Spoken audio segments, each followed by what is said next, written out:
Hello students, this is Vipasha Garg. आज आपका lecture है history of modern Indian art का, जिसका कोड है 401।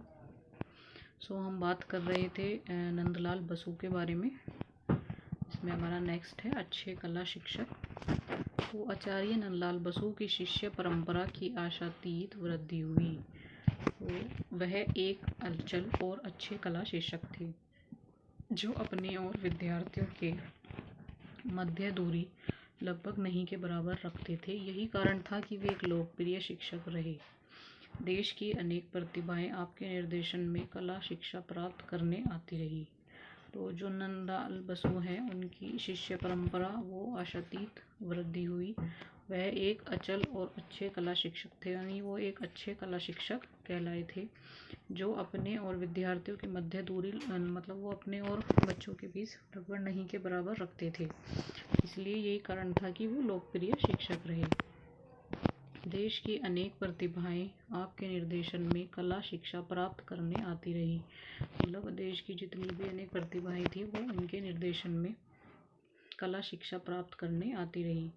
नंदलाल बसु स्वयं अमूर्त कला को अधिक पसंद नहीं करते थे, किंतु वे अपने शिष्यों को उनकी पूर्ण स्वतंत्र शैली को अपनाने के लिए प्रेरित करते थे। मतलब नंदलाल बसु जो थे, वो स्वयं अमूर्त कला को पसंद नहीं करते थे, किंतु उनके जो शिष्य थे, उनको उन्होंने पूर्ण स्वतंत्रता दी हुई थी कि वो पूर्ण स्वतंत्र शैली अपना सके। वे प्रत्येक विद्यार्थी को उनके जन्मदिन की खुशी में नया कार्ड बनाकर देते थे। उसमें नेक्स्ट है स्वाधीनता आंदोलन में सक्रिय भूमिका, यानी स्वाधीनता आंदोलन में उनकी क्या भूमिका रही है, वो कैसे सक्रिय रहते थे।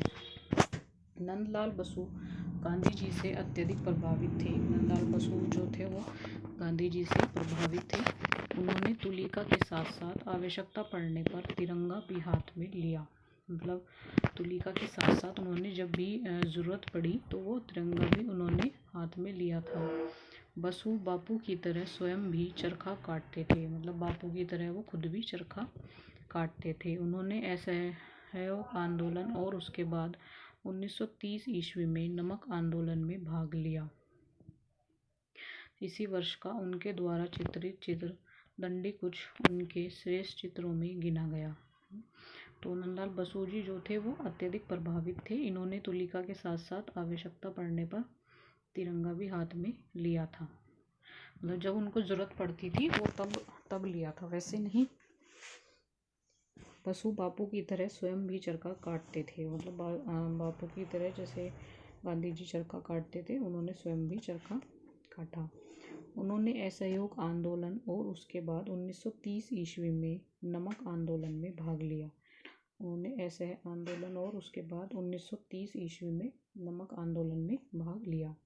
इसी वर्ष का उनके द्वारा चित्रित चित्र दंडी कुछ उनके श्रेष्ठ चित्रों में गिना गया है ना। इसी वर्ष का जो उन्होंने चित्रित किया था, मतलब 1930 का ही उन्होंने चित्रित किया था दंडी कुछ, तो उनके श्रेष्ठ चित्रों में गिना गया। आपने लखनऊ के कांग्रेस अधिवेशन में छात्रों के साथ मिलकर भारत कला प्रदर्शनी आयोजित की है। इन्होंने लखनऊ के जो कांग्रेस अधिवेशन है, उसमें छात्रों के साथ मिलकर इन्होंने भारत कला प्रदर्शनी आयोजित की थी। वह पुनः 1937 ईस्वी में फैजपुर कांग्रेस अधिवेशन में मंच पर तोरण की सज्जा की है ना। और 1937 में इन्होंने फैजपुर कांग्रेस अधिवेशन में मंच पर तोरण की सज्जा की। मतलब इनके लखनऊ के जो कांग्रेस अधिवेशन थे, उसमें इन्होंने छात्रों के साथ मिलकर कला प्रदर्शनी आयोजित की थी, और उसमें 1937 ईस्वी में इन्होंने फैजपुर कांग्रेस अधिवेशन में मंच पर तोरण की सज्जा की। सन 1937 ईस्वी में हरिपुर पोस्टर बनाए, हरिपुरा कांग्रेस के पंडाल की साज सज्जा में योगदान दिया। पल्लवी अधिवेशन में किसान जीवन का चित्रण किया। स्वाधीन भारत के संविधान की पांडुलिपि का अंकन भी उन्हीं के निर्देशन में हुआ। तो 1937 ईस्वी में इन्होंने हरिपुरा पोस्टर बनाए, हरिपुरा कांग्रेस के पंडाल की साज सज्जा में योगदान दिया। पल्लवी अधिवेशन में किसान जीवन का चित्रण किया। उसके बाद संविधान की पांडुलिपि का अंकन भी इन्होंने उन्हीं के निर्देश में इसके बाद है भित्ति चित्र। नंदलाल बसु द्वारा निर्मित भित्ति चित्र कला भवन, शांति निकेतन तथा बड़ौदा के कीर्ति मंदिर में देखने को मिलते हैं। जो नंदलाल बसु द्वारा निर्मित भित्ति चित्र है कला भवन, शांति निकेतन तथा बड़ौदा के कीर्ति मंदिर में देखने को मिलते हैं, जिस पर अजंता का प्रभाव दिखाई देता है। सन 1916 से 17 ईस्वी में वैज्ञानिक जगदीश चंद्र बसु के निमंत्रण पर कोलकाता के पैतृक निवास पर सुरेंद्र नाथ के साथ मिलकर भित्ति चित्र बनाए। ठीक है, तो इनके द्वारा जो भित्ति चित्र था कला भवन, शांति निकेतन तथा बड़ौदा के कीर्ति मंदिर में देखने को मिलते हैं। मतलब इन्होंने जो भित्ति चित्र बनाए थे वो कहाँ पे मिलते हैं? कला भवन, शांति निकेतन और बड़ौदा के कीर्ति मंदिर में।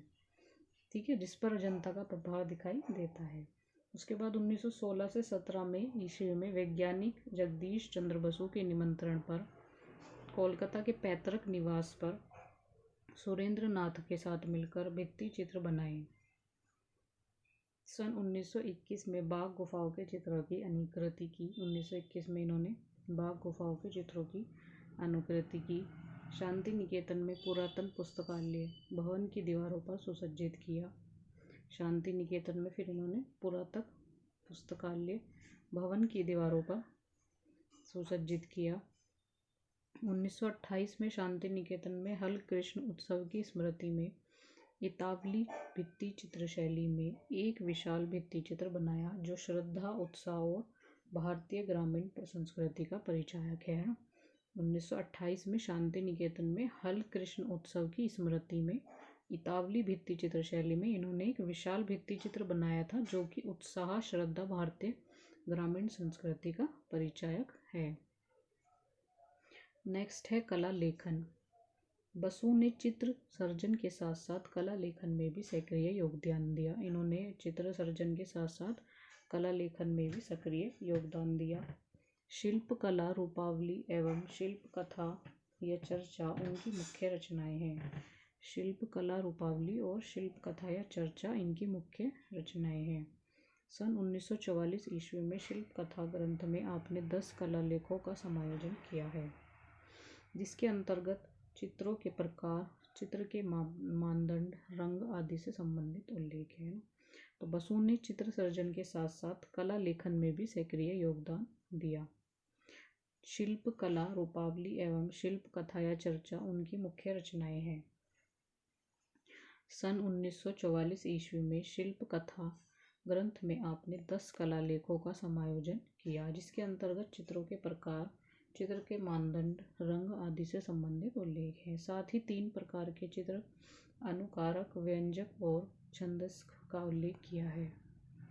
साथ ही इसी प्रकार उत्तर भारत की यात्रा के दौरान सारनाथ की बुद्ध प्रतिमा से प्रभावित होकर उस पर लेख लिखा तथा डॉक्टर आनंद कुमार, साथ ही 3 प्रकार के चित्र, अनुकारक, व्यंजक और छंदस की का उल्लेख किया है। साथ ही इसी प्रकार उत्तर भारत की यात्रा के दौरान सारनाथ की बुद्ध प्रतिमा से प्रभावित होकर उस पर लेख लिखा तथा डॉक्टर आनंद कुमार स्वामी के साथ myths and legends of Hindus and Buddhist ग्रंथ लिखा और उसकी सज्जा की। ठीक है, तो इन्होंने उत्तर भारत की यात्रा भी की थी। उसके दौरान बुद्ध सारनाथ की जो बुद्ध प्रतिमा है उससे प्रभावित होकर इन्होंने लेख लिखा था और डॉक्टर आनंद कुमार स्वामी के साथ myths and legends of Hindus and Buddhist ग्रंथ लिखा और उसकी सज्जा की। ठीक है, ये मेन चीज़ है, ये आपको याद रखनी चाहिए। जैसे इन्होंने किस पर लिखा था, किससे प्रभावित होकर लिखा था, है ना, और इनकी मुख्य रचनाएं हैं जैसे शिल्प कला, रूपावली, शिल्प कथा या चर्चा, ये इनकी मुख्य रचनाएं हैं, है ना। और इन्होंने शिल्प कथा ग्रंथ में आपने 10 कला लेखों का समायोजन किया, 10 कला लेखों का इन्होंने समायोजन किया था। ठीक है, इस तरह के शॉर्ट क्वेश्चन ये काफ़ी काम के हैं आपके लिए और एग्ज़ाम में आते हैं। 1940 में विश्व भारती त्रैमासिक में सजावटी कला नाम से लेख प्रकाशित हुआ। उनका एक और लेख कला एक साधना प्रबुद्ध भारत में प्रकाशित हुआ। 1948 में देश में शिल्प गुरु अवनींद्रनाथ ठाकुर लेख प्रकाशित हुआ। फिर है चित्र संग्रह। आपके चित्र आधुनिक कला संग्रहालय, नई दिल्ली भारत कला भवन, भोपाल काशी हिंदू विश्वविद्यालय, वाराणसी कला भवन, शांति निकेतन एवं अन्य व्यक्तिगत संग्रह में उपलब्ध है। इनके जो चित्र हैं वो आधुनिक कला संग्रहालय नई दिल्ली में, भारत कला भवन भोपाल में, काशी हिंदू विश्वविद्यालय वाराणसी, कला भवन शांति निकेतन एवं अन्य व्यक्तिगत संग्रह में उपलब्ध है। ठीक है, आज की वीडियो में इतना ही है, फिर इससे आगे का नेक्स्ट वीडियो में डिस्कस करेंगे।